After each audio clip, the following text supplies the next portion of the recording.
کہ اس فتنے کو ہم سمجھے یہ فتنہ رب العالمین کی کتاب کا منکر ہے، رحمت دو عالم صلی اللہ علیہ وسلم کے فرمان کا دشمن ہے۔ آئیے پہلی بات کو چھیڑ کے میں اس پہ بات ختم کرنا چاہتا ہوں۔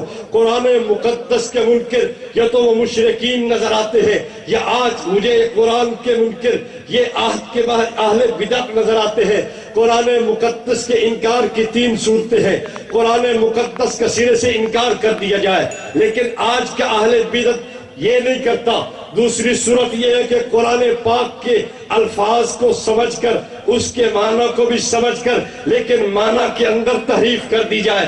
میں دیکھتا ہوں کہ یہ تحریف آج کا بھی کرتا نظر آتا ہے۔ جس کو چاہیے تحریف پڑھ لے حضرت شیخ حضرت امام اہل سنت رحمت اللہ علیہ کی اور حضرت ڈاکٹر علامہ خالد محمود صاحب حافظہ اللہ کی تحریر پڑھ کے اس بات کو بخوبی سمجھ سکتا ہے کہ قرآن پاک کی لفظی تحریف تو نہ کر سکے، معنوی تحریف ان لوگوں نے بھرپور کی ہے۔ اور اگلی بات کرتا چلا جاؤں، قرآن پاک کا لفظ کہیں ٹھیک مان کے ترجمہ بھی ٹھیک مان کے لیکن انہوں نے صاف آگے انکار کر دیا کہ نہیں جناب یہ مضمون ٹھیک نہیں ہے۔ میں کہتا ہوں دیکھیے قرآن کہتا ہے وَلَا أَقُولُ لَكُمْ عِنْدِي خَزَائِنُ اللَّهِ وَلَا أَعْلَمُ الْغَيْبَ وَلَا أَقُولُ إِنِّي مَلَكٌ۔ رحمت کائنات کی زبان اقدس سے اعلان کروایا گیا کہ میں اعلان کرتا ہوں کہ میں علم غیب نہیں رکھتا، میں یہ بھی اعلان کرتا ہوں میرے پاس خزانے نہیں ہیں، اور یہ بھی اعلان کرتا ہوں کہ میں فرشتہ نہیں ہوں۔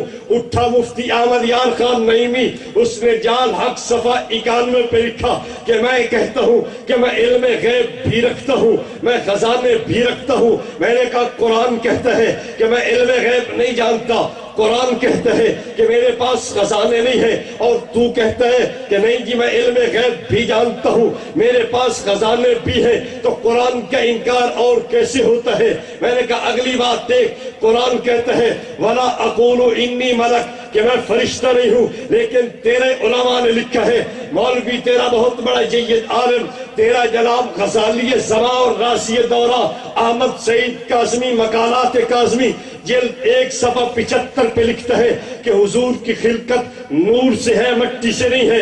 میں پوچھتا ہوں اور فرشتہ کس کو کہا جاتا ہے؟ فرشتہ کی تخلیق بھی نور سے ہوتی ہے۔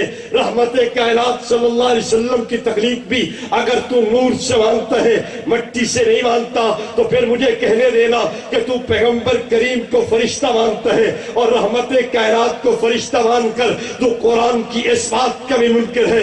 وَلَا أَقُولُ لَكُمْ إِنِّي مَلَكٌ کہ میں فرشتہ نہیں ہوں، تو رحمت کائنات کو فرشتہ مانے، میں تجھے کیسے قرآن کا ماننے والا کہہ سکتا ہوں؟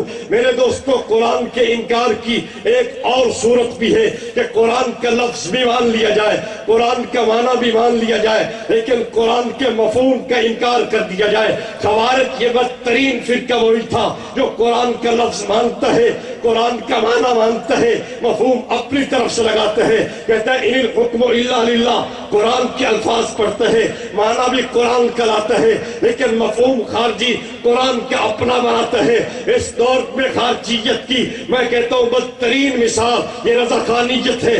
قرآن کے الفاظ مان گئے، قرآن کے معنی بھی کہیں مان گئے، لیکن قرآن کے مفہوم کے اندر تبدیلی کر گئے۔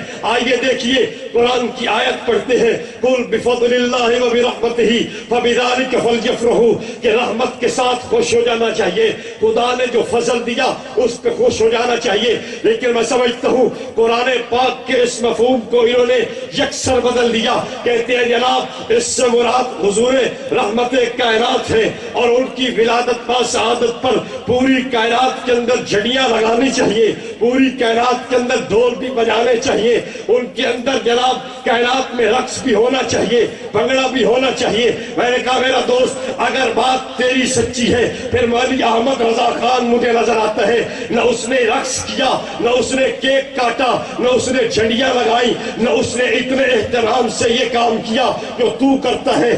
اگر تیرے بقول کہ سوائے ابلیس کے یہاں میں سبھی تو خوشیاں منا رہے ہیں، تیری بات سچی ہے، سب سے بڑا ابلیس احمد رضا ہے کہ اس نے کیک بھی نہیں کاٹا، اس نے جلوس بھی نہیں نکالا،